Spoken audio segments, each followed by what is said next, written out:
Formula ఈ car race కేసులో కేటీఆర్ కు ప్రశ్నల వర్షం కురిపించింది ఏసీబీ. 6 గంటల పాటు 80 ప్రశ్నలు సంధించింది. హెచ్ఎండిఏ నిధుల దుర్వినియోగం, ఎఫ్ఈఓ కంపెనీకు రేసు నిర్వహణ బాధ్యతలు ఇవ్వడంపై ముఖ్యంగా ప్రశ్నించింది. ఈ రేసు నిర్వహణ కోసం తన ఆదేశాల ప్రకారమే మున్సిపల్ శాఖ, పట్టణాభివృద్ధి శాఖ అధికారులు నిధులు మంజూరు చేశారని ఏసీబీ అధికారులకు తెలిపారు కేటీఆర్. మంత్రి హోదాలో తన విచక్షణాధికారం ప్రకారమే నడుచుకున్నానని, సమయం లేనందువల్ల అనుమతుల గురించి ఆలోచించలేదని ఏసీబీకి చెప్పారు కేటీఆర్.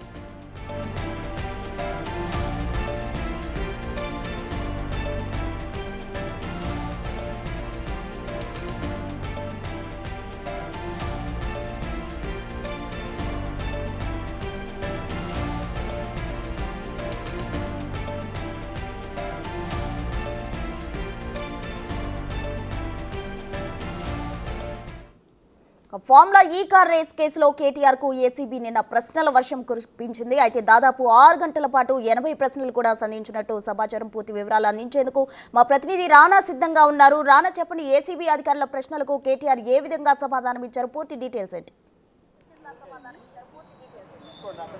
సో నిన్న జరిగినటువంటి విచారణలన్నింటిలో కూడా ఆయన పొడిగానే సమాధానాలు చెప్పినట్టుగా మనకు సమాచారం అవుతుంది. కీలకమైనటువంటి ప్రశ్నలు అడిగినప్పుడు ఆయన సమాధానాలన్నీ కూడా దాటవేశాడు. రెగ్యులర్గా ఎక్కువగా నన్ను అరెస్ట్ చేస్తున్నారా అనే పదాన్ని ఎక్కువగా రిపీట్ చేసినట్టుగా మనకు సమాచారం అవుతుంది.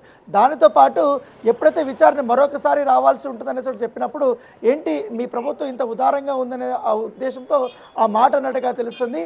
ఎప్పుడైతే ఎంక్వైరీ రూమ్కు బయటకు వచ్చిన తర్వాత 2 గ్లాసులు వాటర్ తాగి అతను తన లాయర్ దగ్గరికి వచ్చారు. లాయర్ దగ్గర నుంచి కూడా బయటకు వచ్చినట్టుగా చెప్తున్నారు. అయితే బయటకు వచ్చిన తర్వాత మాత్రం కేవలం నన్ను 4 క్వశ్చన్స్ అడిగారు, వేరే క్వశ్చన్స్ ఏవి అడగలేదనేసి కూడా అతను బుకాయించినటువంటి విజువల్స్ కూడా మనం చూసాము. తర్వాత పోలీసుల మీద చిందులు వేయడం ఇవన్నీ కూడా జరిగిన నేపథ్యం కనపడుతుంది. అయితే ఇవాళ మరొక కీలకమైనటువంటి విచారణ ఏసీబీలో జరగబోతుంది.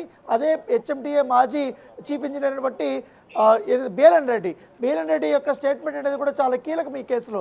ఇప్పటికే అరవింద్ కుమార్ పేరు, అలాగే కేటీఆర్ పేరు ఈడీ అధికారుల ముందు కూడా ఆయన బయటపెట్టిన నేపథ్యంలో ఇవాళ ఏసీబీ విచారణలో వారిద్దరి పేర్లు చెప్తారా, లేకపోతే ఎంటైర్ ఈ ఎపిసోడ్ ఏంటంటే 45 కోట్ల నుంచి స్టార్ట్ అయింది, 55 కోట్ల దాకా అయింది. కాబట్టి దీని వెనకాల ఇంకా పెద్ద ఎత్తున ఈ ట్రాన్సాక్షన్ జరిగాయనేసి కూడా ఏసీబీ అధికారులు భావిస్తున్న నేపథ్యంలో అప్పుడు ఆయన ఎంప్లాయీగా ఉన్నాడు కాబట్టి ఈయన బాధ్యత అవుతున్న నేపథ్యంలో ఈయనకు మౌఖిక ఆదేశాలు వచ్చాయనేసి గతంలో చెప్పారు.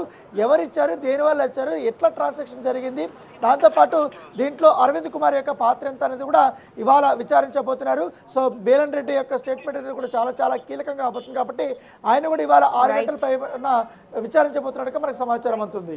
Thank you Rana.